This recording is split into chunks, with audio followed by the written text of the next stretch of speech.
I'm Luke. Today on Out of Darts, we are going to look at the Nerf Ultra 1.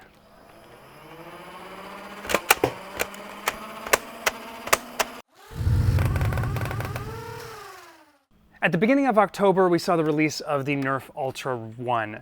This is the first new Nerf series since the Rival, which came out in fall of 2015. That's now 4 full years ago, and there are some very distinct differences between these two lines. I was excited to hear about a new line and even a new dart format. However, like a lot of the other reviews you've probably seen, this is going to be very critical. I'm very disappointed with this blaster. I think nobody should buy it. So consider this the most extremely biased review you're ever going to see, probably, of this blaster.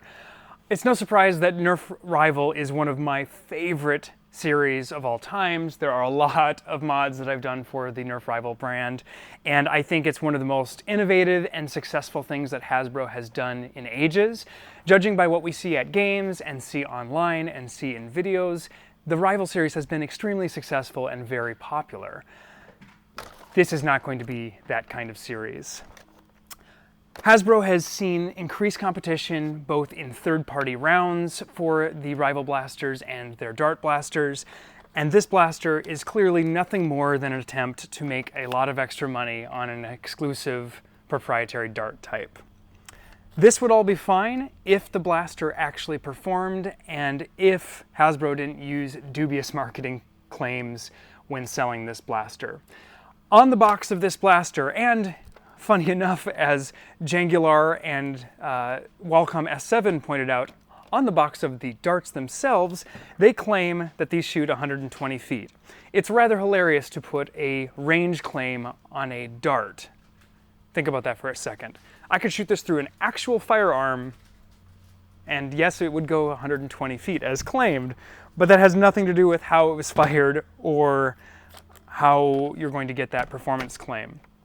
Now, performance claims are the first issue with this blaster and with this series.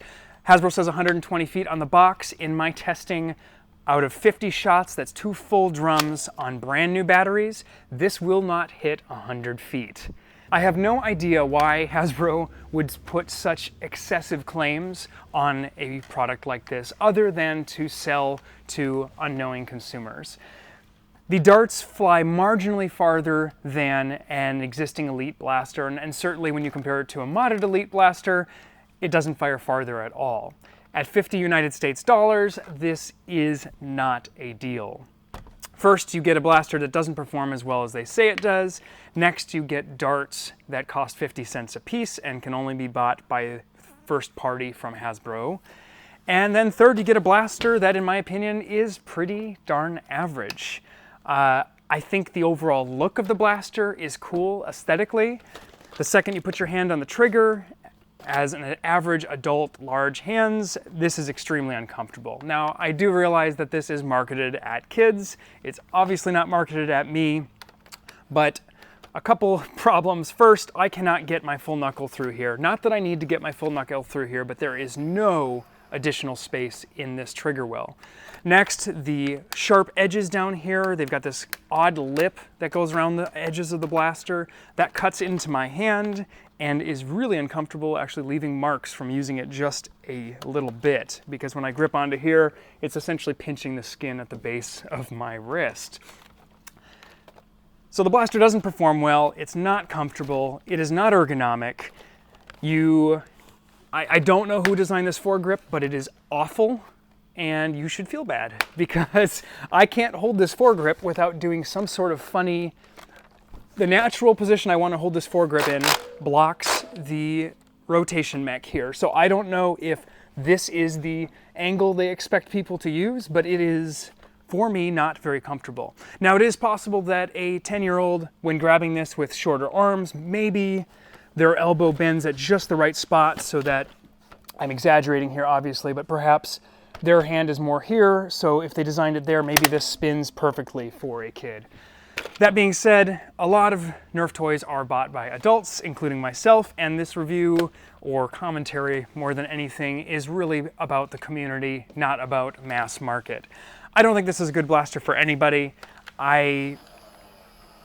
I'm extremely disappointed with Hasbro in going this direction. I think the Rival line is a smash hit and an enormous success. It's extremely popular, it was very innovative, it was completely new, it took us all by surprise, and we loved it.